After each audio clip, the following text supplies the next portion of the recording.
புரட்சித்துறை அம்மாவுடைய காலத்தில் மக்களை தேடி அரசு என்கிற ஒரு புரட்சியை செய்தார்கள். இப்போது நீங்கள் மக்களை தேடி அரசு என்று சொல்லுகிறீர்கள். அப்படியானால் 4 ஆண்டு காலம் நீங்கள் என்ன செய்து கொண்டிருந்தீர்கள் என்பது மக்கள் மத்தியிலே நன்மதிப்போடு இருக்கிற ஐஏஎஸ் அதிகாரிகளை தங்கள் ஆட்சிக்கு நன்மதிப்பை பெறுவதற்காக நன்மதிப்பை இழந்த முத்துவேல் கருணாநிதி ஸ்டாலின். அனைவருக்கும் வணக்கம். இன்றைக்கு இருக்கிற திமுக அரசு மக்களை ஏமாற்றுவதில் ஒரு கின்னஸ் சாதனை படைத்து வருவதை நாம் நன்றாக அறிவோம். இன்றைக்கு அதனுடைய தொடர்ச்சியாக உங்களுடன் ஸ்டாலின் திட்டம் என்று துவங்கி வைக்கிறார் மாண்புமிகு முதலமைச்சர் அவர்கள்.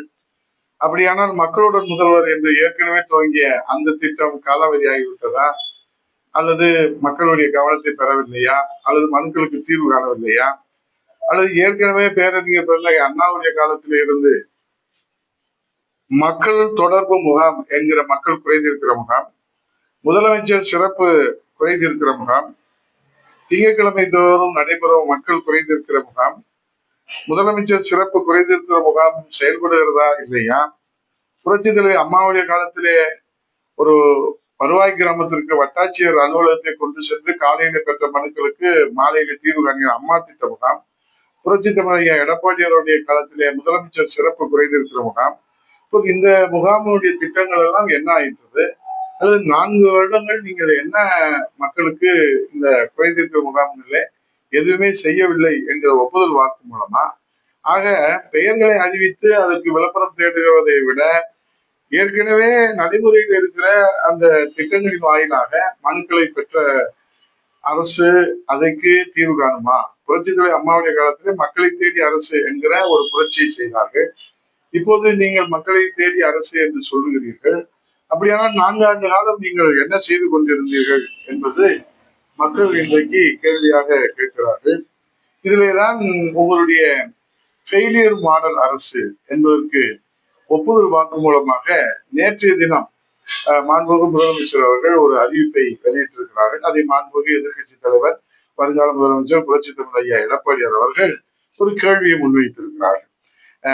அரசு தகவல்களை ஊடகங்களுக்கு பரிமாற 4 ஐஏஎஸ் அதிகாரிகள், பரவாயில்ல, அதை நீங்க அறிவிச்சிருக்கிறீங்க, அதனால ஒன்றும் தவறு ஒன்றும் இல்லை. அரசு துறைகளின் முக்கிய தகவல்கள் திட்டங்கள் குறித்து செய்தி ஊடகங்கள் வாயிலாக சரியான நேரத்திலே பொதுமக்களுக்கு எடுத்துரைப்பதற்கும் பிற துறைகளுடன் ஒருங்கிணைப்பதற்கும் நீங்கள் மின் வாரிய தலைவர் ராதாகிருஷ்ணன் ஐஏஎஸ் அவர்கள், உயர்திரு ஊரக வளர்ச்சித்துறை செயலர் ககன்சிங் பேடி ஐஏஎஸ் அவர்கள், உள்துறை செயலர் தீரஜ்குமார் ஐஏஎஸ் அவர்கள், வருவாய்த்துறை செயலர் உயர்திரு அமுதா ஐஏஎஸ் அவர்களை நியமனம் செய்கிறார். அப்ப இதுல என்ன ஒண்ணு புரிஞ்சுக்கிற முடியுதுன்னா, மக்கள் மத்தியிலே நன்மதிப்போடு இருக்கிற ஐஏஎஸ் அதிகாரிகளை தங்கள் ஆட்சிக்கு நன்மதிப்பை பெறுவதற்காக நன்மதிப்பை இழந்த முத்துவேல் கருணாநிதி ஸ்டாலின், நம்பிக்கை இழந்த இந்த அரசு மக்கள் நம்பிக்கை வைத்திருக்கிற அதிகாரிகளை முன்னிறுத்தி அவருடைய முகமூடியை பயன்படுத்தி இந்த தகவல்களை எல்லாம் வெளியே சொல்ல வேண்டும், அப்போதாவது மக்கள் நம்பிக்கையை பெற முடியுமா? ஏற்கனவே இவர்கள் என்ன சொன்னாலும் மக்கள் நம்புவதற்கு தயாராக இல்லை. ஏனென்றால் இந்த அரசின் மீது நம்பிக்கை இழந்து விட்டார்கள். ஆகவேதான் ஏற்கனவே துவங்கப்பட்ட திட்டங்களை எல்லாம் இன்றைக்கு தள்ளி வைத்து விட்டு ஒத்தி வைத்து விட்டு இப்போது பக்கம் பக்கமாக இன்றைக்கு விளம்பரம் கொடுத்திருக்கிறார்கள் அரசு செலவில். ஆக விளம்பரத்தின் உச்சம், ஆனால் நடைமுறையிலே மிச்சம் எதுவும் இல்லை என்பதுதான் இந்த அரசினுடைய நிலையாக இருக்கிறது.